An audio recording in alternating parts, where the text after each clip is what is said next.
Hello, I am Call Me Ryan. I am one of the founders of Adrenaline Dubs, and you probably know me as Amy Rose, Tails the Fox, Cream the Rabbit, and Johnny B. Yeah!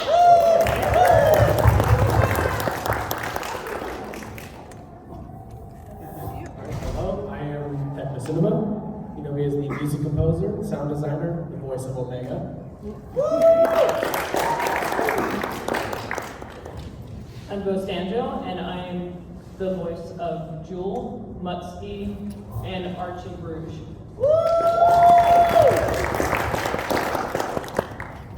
Hi, I'm Ariane Rashad. I'm an artist and an animator on Adrenaline Dubs. I'm also the voice of Zora the Zeddy. Hi.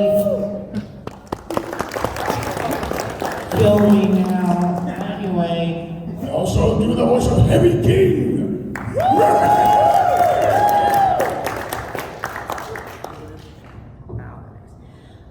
I am Noah, aka known as Yoshita 13. I am the voice of Kit, yeah, pretty much. And I also do like Archie Cheese, chow chow chow, and also Crusher the Chow.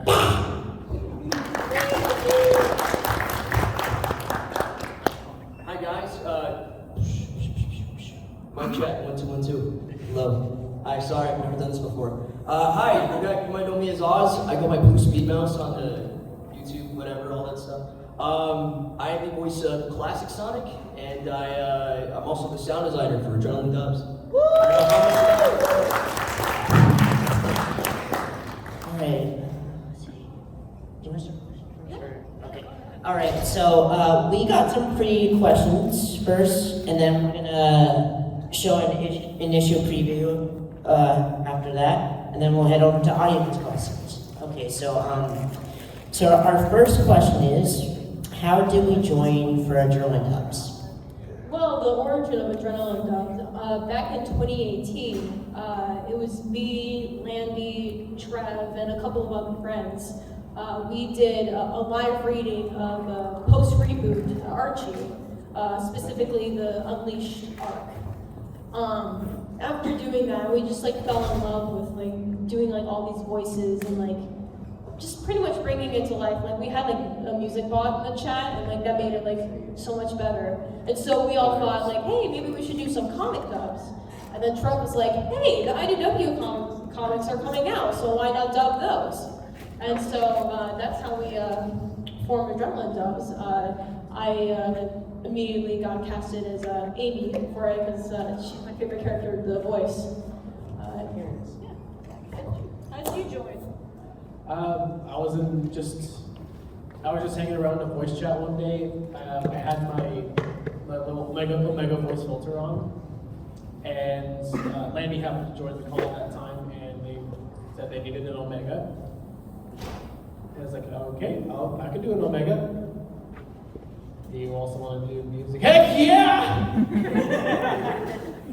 that's my major, so that's kind of about that. I keep pushing it to the You have a mic too. I was just watching videos on YouTube, and I came across Adrenaline Dubs, and I was just like, hey, these guys are pretty cool. And I threw my demo at Landy, and the rest is history. For me, so I talked a little bit about this before, but I was starting up my project, Sonic Villains, around the time that Adrenaline Dubs had just been starting, and I had cast Landy and Ryan and a few others for a couple roles there. So, you know, some X amount of years and time later, it came time, what was it, for the IDW's Sonic the Hedgehog 30th anniversary special comic, Seasons of Change, I believe it was called. And they needed the voice of Heavy King, the big boss from Sonic Mania, had a huge role in that story. So they needed somebody to kind of come in and do sort of I went for sort of like a Clancy Brown kind of voice. So like a gruff, low, but very diabolical sort of voice for the king. was very happy with it. Apparently so were they. And then eventually, I became an animator and an artist on a number of other projects. Including voicing Zord, the Zeddy for the Zombot arc. It was so fun getting to watch myself die. You ever have one of those days where you just kind of want to watch yourself rot? I think about that a lot, and I think that just my body just kind of astral projects like, oh. It's a good life for Jeff. Someone animate that.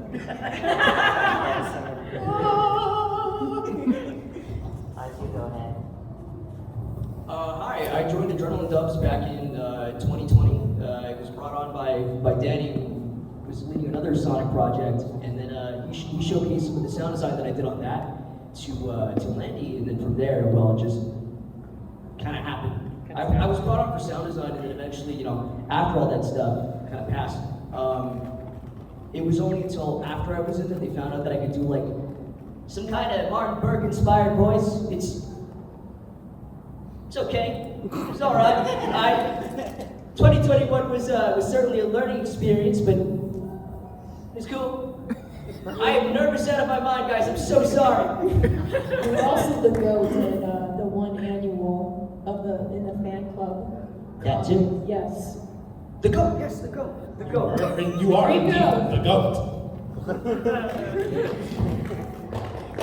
And finally me. So, funny story, when I got part of Joined Up, I actually worked with Landy and Ryan, like, from other projects I voiced along with when Landy was Sonic and Ryan was Amy, and I was doing Tales of Dutch.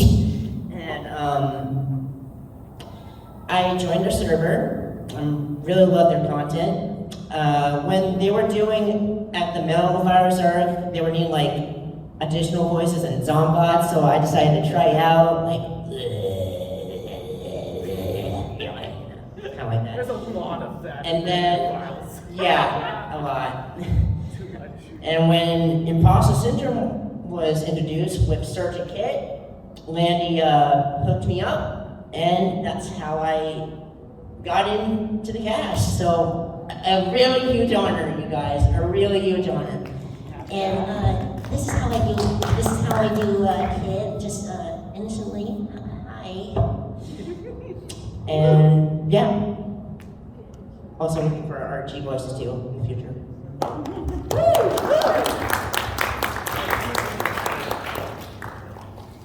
Alright.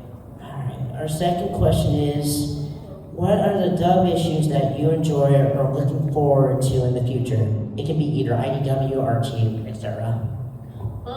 I really enjoyed working on issue 23. That is the video that I edited for IDW.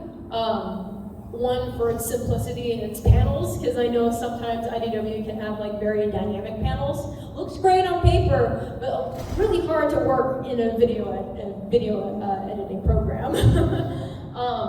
But I really like the whole like dynamic between Starline and Eggman. Just like Starline's like, oh, like he's not what I envisioned. Like he's like very flawed. I'll fix that later. In terms of voicing, it's a hard one. I really did like doing All or Nothing when we did 26 through 29 in one video. That one was a lot of fun to do, especially when you have to talk to yourself. Yeah. Yeah, All or Nothing's hard to beat, honestly. However,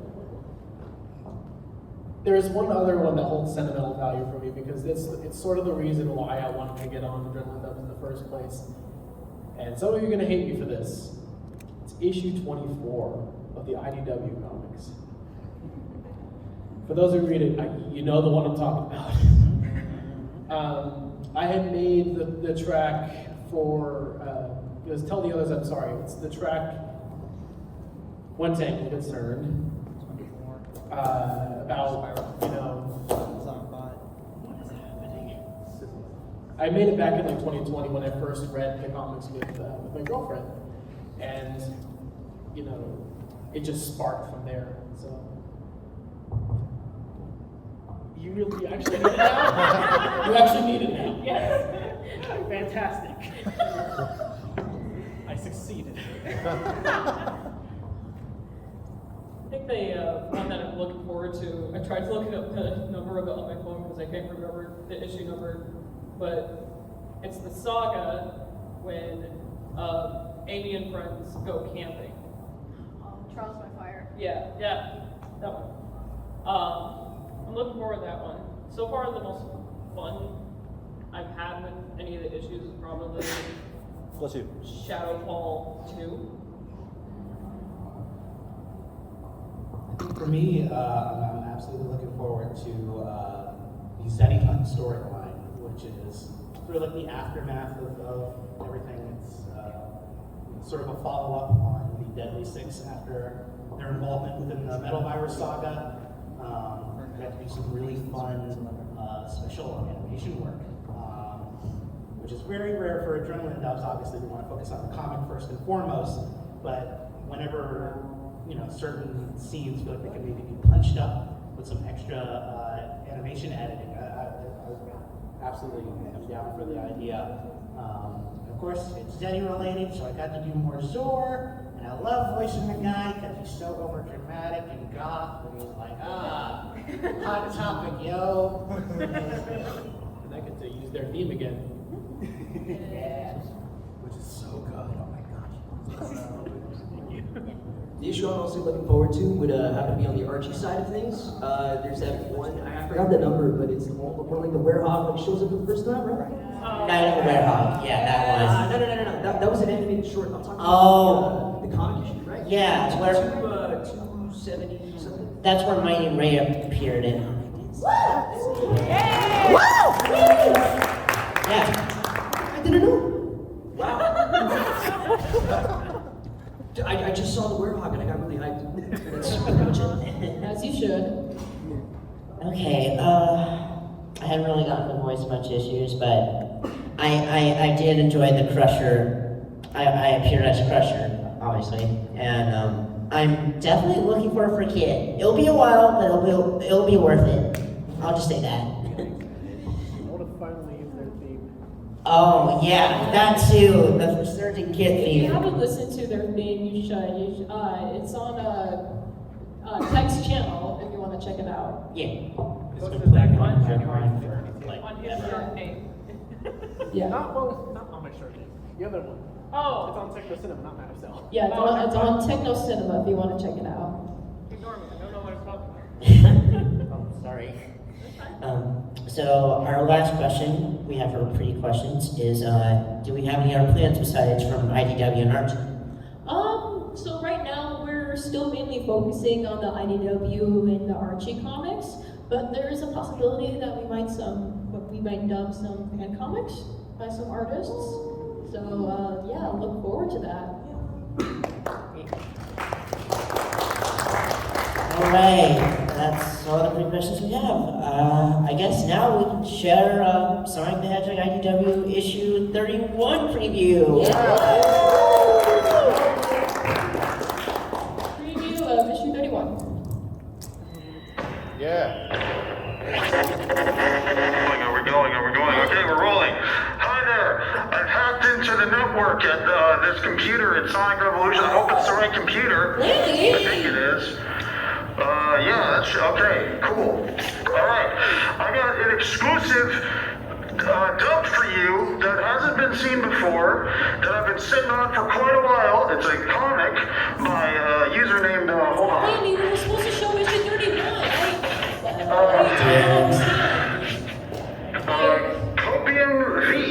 Copium V. And I think you'll really enjoy it. Actually, I'm gonna put something more festive on. You really need to Yeah, okay. If you I look don't care. Anyway, roll the clip. Well, she's all ready. I packed everything I need, including mints. I'm the last one to go. Amy and Knuckles already went to their own adventures. I Are you sure you're gonna be fine? We might be gone for a lot of time. I'll be fine. I've had my fair share of solo adventures. Now it's time for you to have one yourself. I'll wait as much as you need.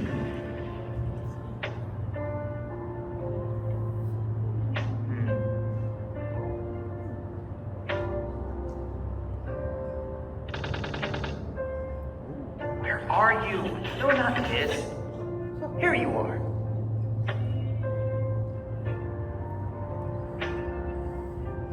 Hello, old friend. It's been a while. Sorry I don't take the bracelet a lot. I just don't want to accidentally ruin it in one of my adventures. I've been through a lot of them lately, and I don't know how to feel about it. Tails and the others told me I should rest or take a break. Maybe they're right. I've never felt so tired before. Who am I kidding? I'm Sonic the Hedgehog. I got people to save and adventures to find. Nothing can catch me. Not even my own exhaustion or weakness. You probably can't hear me, and I look just crazy. I guess I miss your company. I'm regular to being on my own. Ever since they left, I felt like something's missing. It's like they don't need me anymore.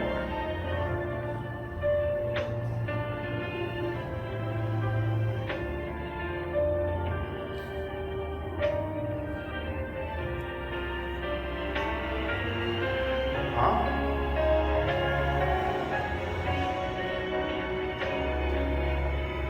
I see now.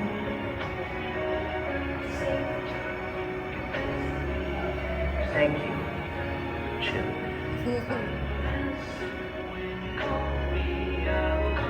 Alright, yeah, that was an honor.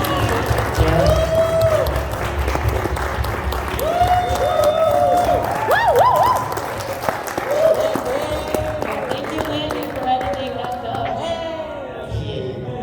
Also credit Hyper and Oz for the audio designing. Alright, now let's show a preview of issue 31. Transmission or something. If they can be in contact, I think it's impossible. Luckily, I came prepared. Landy, what? Oh, I think I'm losing connection. Hold on. Wait, That should work. hey, it's Steve. Okay.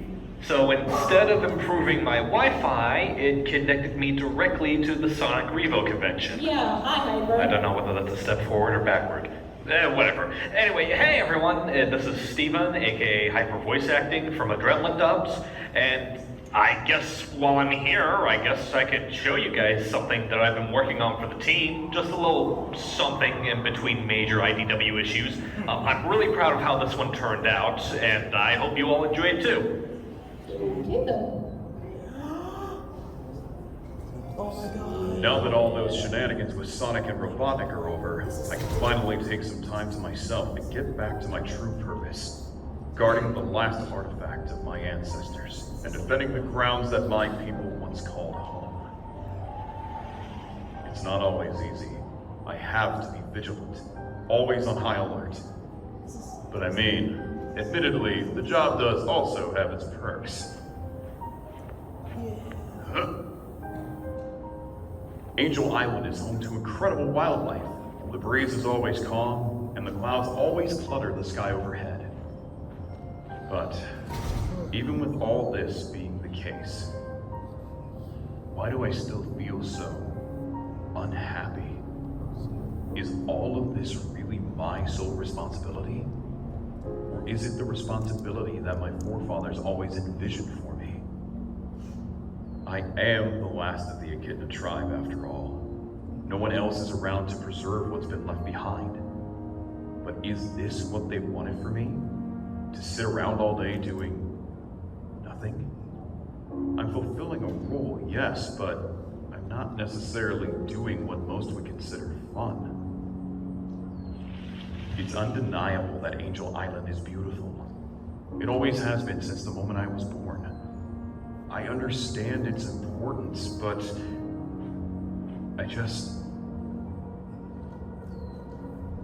No, I need to stay focused and stop thinking about this so hard. I'm definitely not the smartest anyway. Maybe this is the only thing I could ever be good at. Although, I was good at giving Sonic and Tails a run for their money. It still stings that robotic fooled me, but I can't say that the whole ordeal wasn't a fun time, in a way. I may have been wrong about those two, but no doubt in my mind that they'll find themselves in trouble again. Someday.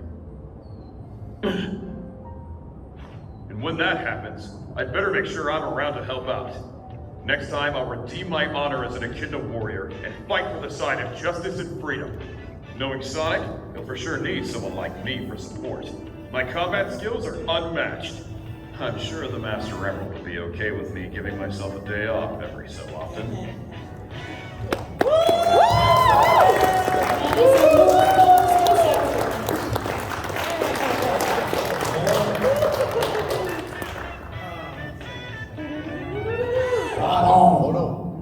Alright. That was fun, but for real, who wants to see a preview of issue 31?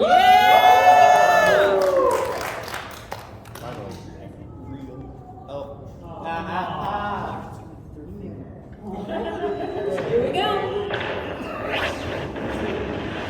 Yes. Yes.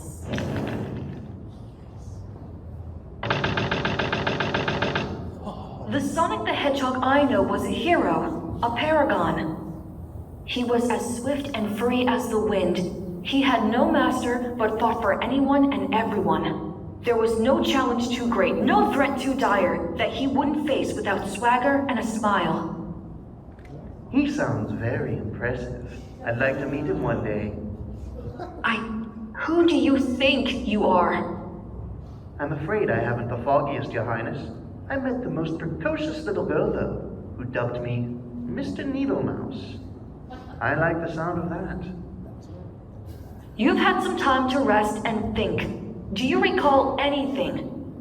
Nothing concrete. All my memories seem warped. I dream of sea and sky, of golden fire and a sense of falling. And that's all. What in the world did this to you, Sonic? And what's happening on your world now?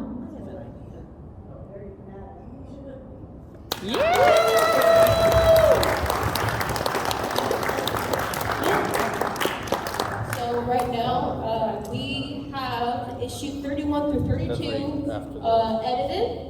We just need the music, the sound effects, and the visual effects and stuff. Hopefully we'll be able to release that later this month or in July. Yeah! Alright, it is time for audience questions, so you guys can raise your hands if you guys have any questions for us. Oh, we got our first hand. Josh? Oh, right. What would you say has been your most, out of all the dubs y'all have worked on, what would you say has been the most, like, your personal favorite that y'all have worked on? And this question can be for everybody. Like I said, I really like working on issue 23 by IDW, just with the character dynamics and like the simplicity of the comics. But I've grown to really enjoy working on issues 31 through 32. I feel like I've like improved my skills in video editing and just like showing the panels and stuff in a more like unique way. I would say the tail end of All or Nothing was kind of more, I think just all or Nothing was just a really good chance for me to like orchestrate a lot of like different Sonic themes into the score. There's one medley where I start off with like Scrap Brain and then transition into it weaves into. I'll join you later. I have a silver motif and a whisper motif that kind of weave their way into that, and then kind of just transitions into a chaos emerald motif I made a while back, and then goes into more of like True Area 53 from Sonic Advance 2, which is my first Sonic game. I'm gonna hold on to this just so you don't. Consistency. This is an intervention. No more mics for me. I think for me, it was probably the lead up to Sonic Frontiers, where we hear Sage for the first time, but we don't know it's Sage just yet. Right. For me, I think I gotta give it to the first thing I ever did for like a major voice role-wise with Teddy King on Seasons of Change. That was just the whole process of like trying to find the voice with Landy and Gerbil. It was really fun, just kind of like seeing how far and how far I could push it, and then how laid back, how to lean it back. And so we found that good sweet spot of like, okay, he sounds sort of like Clancy Brown. I think initially I went for something that was a little more posh, a little more fanciful, a little more, stereotypically king-like, I guess. But then I guess as time went on, it was like, oh, okay, no, I see what they're going for. They want menace. They want menace. I'll give them the menace they'll never forget. Yeah, it was just a blast.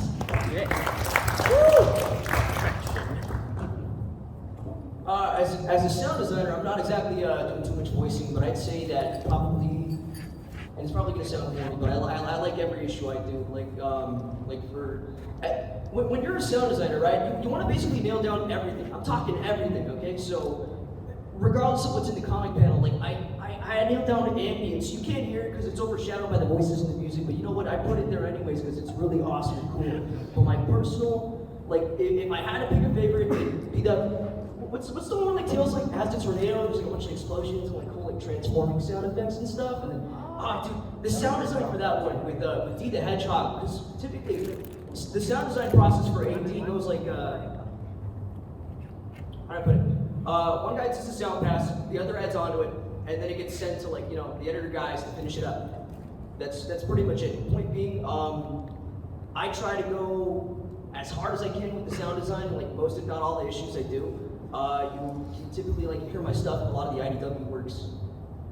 You know, but yeah, sound design, real passionate about it. I love it to death. It's why I'm here.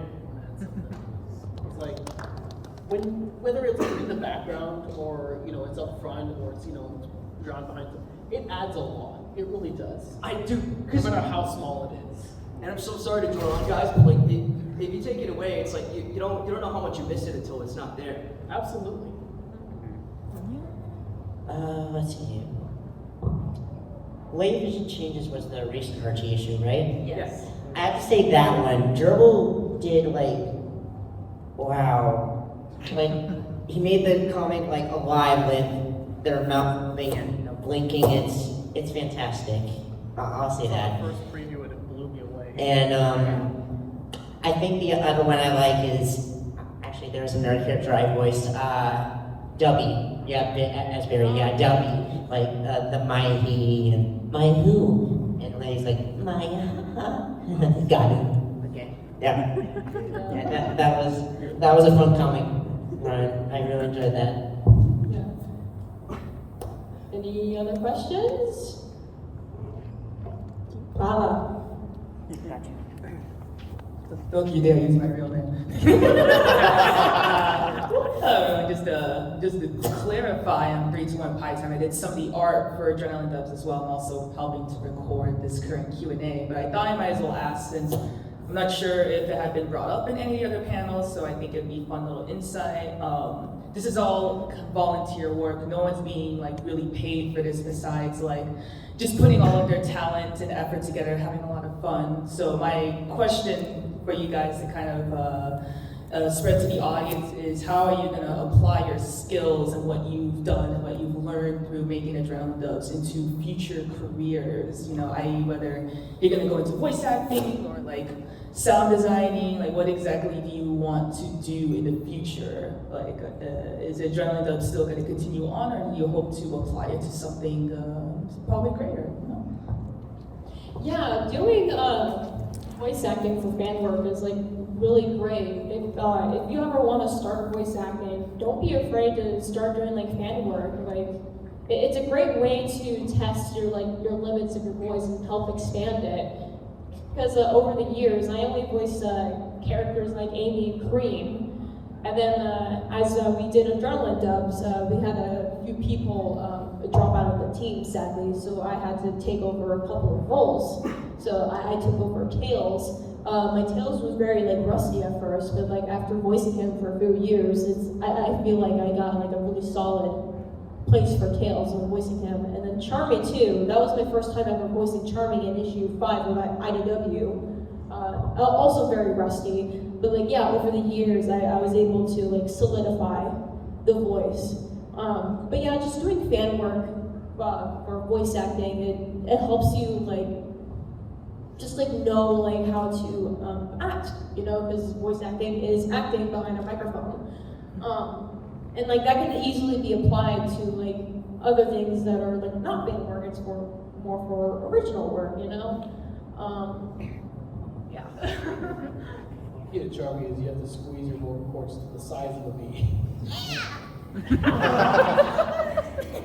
sounds like it hurts, but it doesn't, I promise. Me personally, you know, I have a BFA in music production, and that's what I kind of want to do with my life. Turn that into a career. No bites yet, professionally speaking. I mean, I've got some paperwork here and there, but it's mostly commissions. But that is what I want to do with my life. That is how I want to turn it into a career. For me, I want to do voice acting professionally, and I love participating in fan projects because I'm passionate about this fast blue rat. And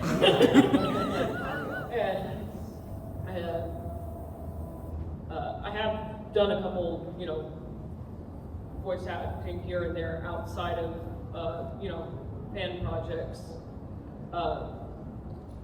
But, you know, the ultimate goal is to take my skills from this into the professional field. I think for me in general, just seeing how well everybody at AD just kind of bounces off of each other, and the way that everyone's able to deliver a final product, it's so inspiring because you have to be in in the weeds of seeing the production happen, just seeing the wheels turn, and just seeing everything come together. It honestly, it's really inspiring. As somebody who's looking into directing and just it inspires me to be a better, I think, just a stronger, continuously growing project leader. As far as just working with other people. I think for me, I always say this a lot. I'm still I'm recovering from my middle school days of being the loner art kid in the cafeteria who just kind of uses his art, and the fact that he's the artsy kid as a talk piece. So being able to just, I haven't really been able to stretch my wings and work collaboratively up until this point now where I'm with all these other people, and it's really, really inspiring. And I think I just want to carry that knowledge of collaborative, creative work into whatever endeavor I want to make going forward. So, yeah. I've only started doing voiceover and sound design back in 2020, so not much time has really passed, but I'd say that a lot of the stuff that I learned in AD was more or less just how to be a good team member, and then the fact that I was able to make friends and such with not only just I wanna rant a bit here. I feel that in projects, right? It's good to be cordial, but at the same time, you want to try to make friends with people. It's amazing. These lovely people, right beside me. I don't know where I'd be without AD. I'd probably be pretty alright, but at the same time, it's there's so much like that I miss out on. Just ultimately, AD makes me want to like do voiceover professionally. Of course, it's not much else to say. I can't really say like these guys have big words. Yeah, I also have done a lot of fan work, and I have done some stuff stories. I have for my stuff, and I collab with these guys for a few of my stuff and other projects too. So it's fun to do that. And yeah, I totally agree with Oz about my professional projects and such. I'm just glad I made a big step along the way, making so many connections. It feels great, like making a lot of friends. Yeah. I'll do that. Next question.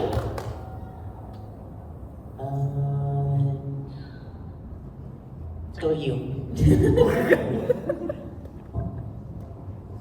So, what would you guys say with Adrenaline Dubs is maybe what are the biggest challenges that you may have to face, whether it's the editing, the voice acting, the sound design? What would you guys say are the biggest challenges? And this could be something for all of you or maybe for you personally. My biggest challenge is waiting for lines from the voice actors. Oh yeah. Because I can't move on without the voice lines for the comics. And like sometimes with editing the comics together, sometimes it's a little hard to figure out what I want to do with a certain panel. It's like, do I want to have it move it this way, like whatever. And like sometimes panels, again, like they're like very like complicated. Again, it looks neat on paper, but like a huge challenge when it comes to putting the dubs together. I want to say, was cropping pages was hard too? Cropping pages, so IDW and Archie have a completely different process. For IDW, we just have like the whole pages, and then we just put them into the editing program. Sometimes we'll get artists to help like clean up some panels, because I know there's like some like overlap from another panel.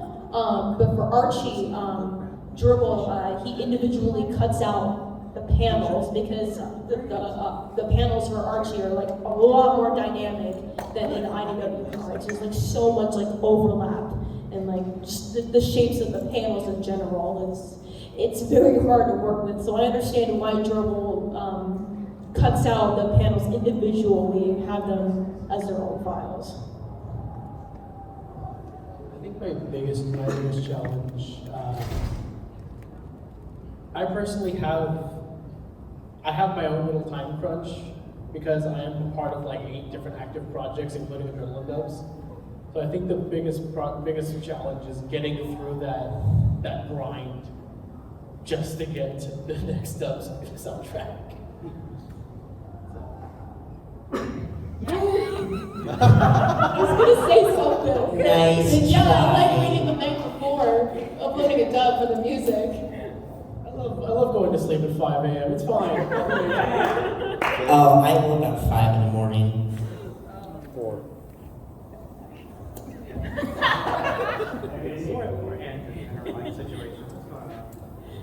For me personally, it's just balancing recording with other recordings that I also have on my plate.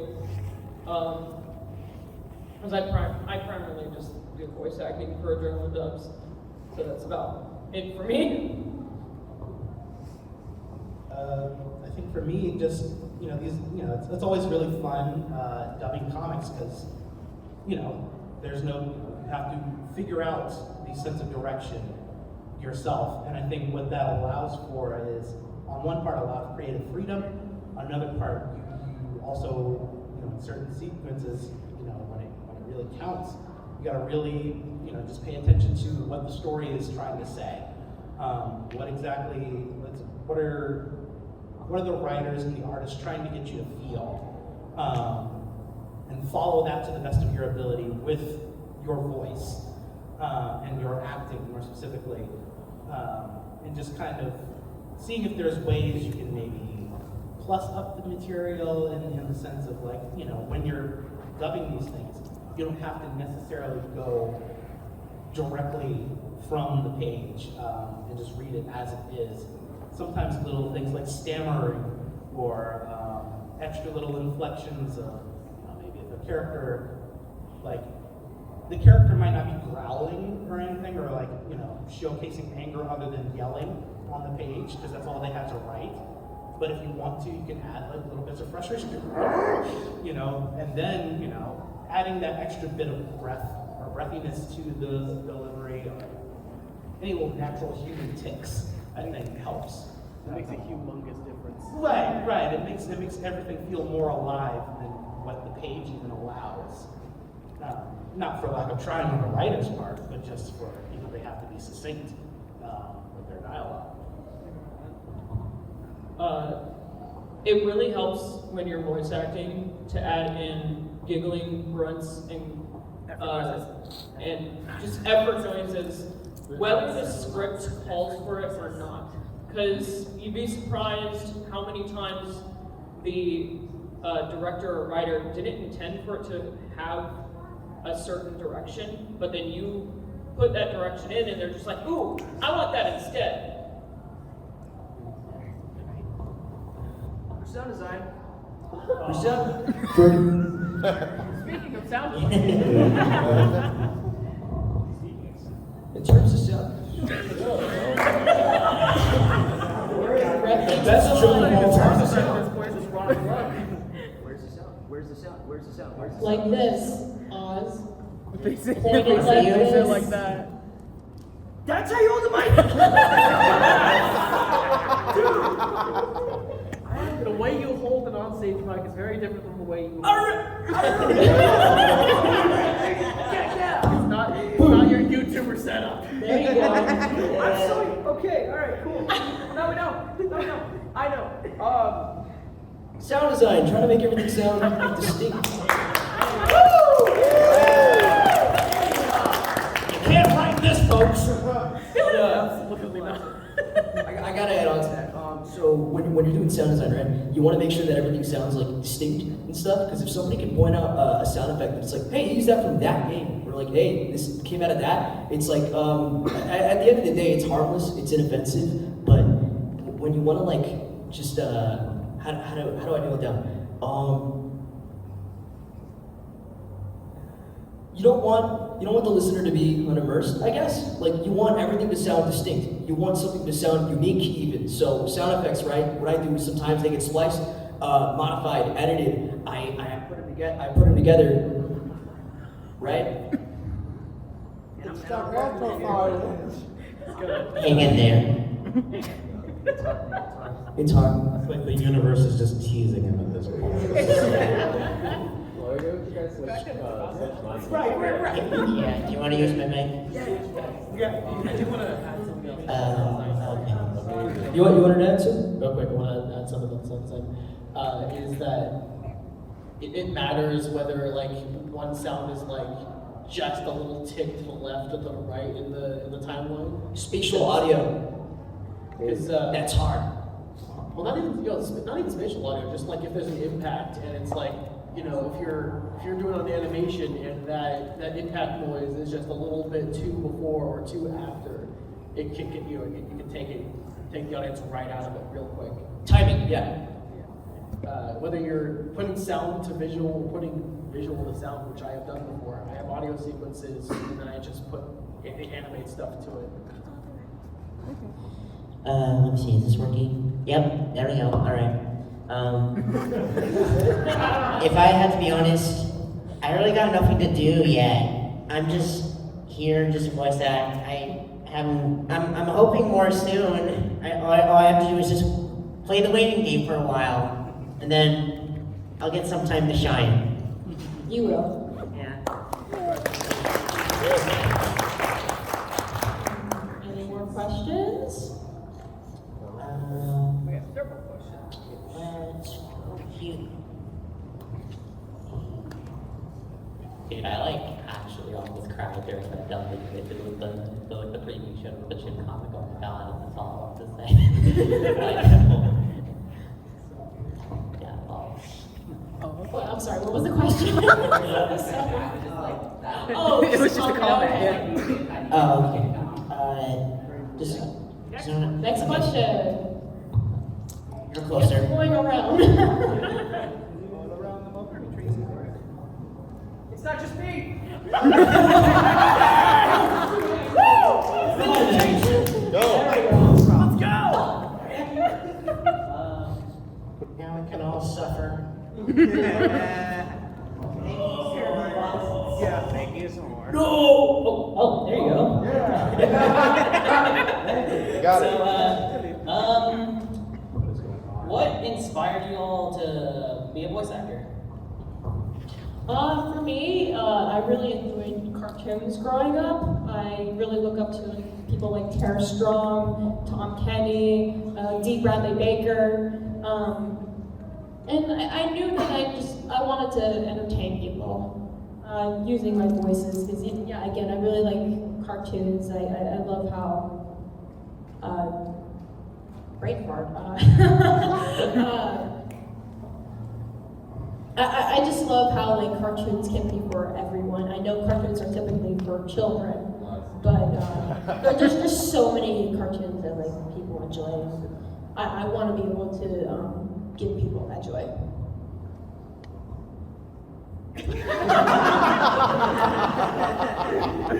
Do you want to be skipped? I'm not a voice actor. I do Omega, but that's it. Pretty much. For me, when I was around 9 years old, I would mimic Timmy Turner.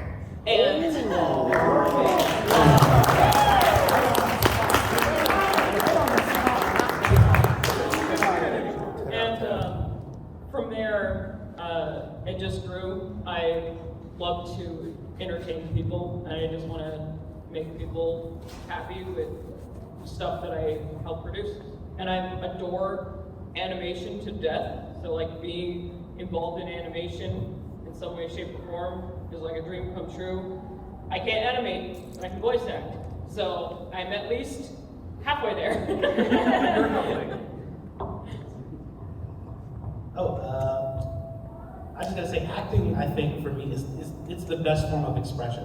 It's the greatest form of expression, I think, because I think at the heart of it, when you're really in it, it gives you a chance to be your best self. So I think for me, I've always loved acting since I was little. Again, I've tried to mimic any character I saw on screen, for better and for worse. And my tiny baby brain just absorbed all of these, exuberant personalities and everything like that. And I think whether it be voice acting or physical acting, it didn't matter. I just think, I just vibe with it. Because it feels like when you're doing it, you get to be the best version of yourself possible. At least for me, it's when it's a happy zone. And if I can get people to also feel like we're in that happy zone, that's the best feeling in the world, I think. The best thing for me, and we've talked about this a little bit, is when we're mimicking voices, getting reactions fuels the soul. When you do like an impression and it's like spot on to some people, and it's like, that's the endorphins you want. That's exactly what feels good. So if we can just replicate that, I'm set. I just want to say something to the point of the mimicking voices and characters. I was one of those kids back in the day when I was, 8, 9, 10. I watched all 3 of the Barnacle movies, the old ones, and somehow I've got myself to memorize the entirety of all 3 scripts. So I just like, when I'm alone sometimes, I found myself just being totally calm, just stop interrogative and free the auditor. And how do you propose we quick catch a spirit star?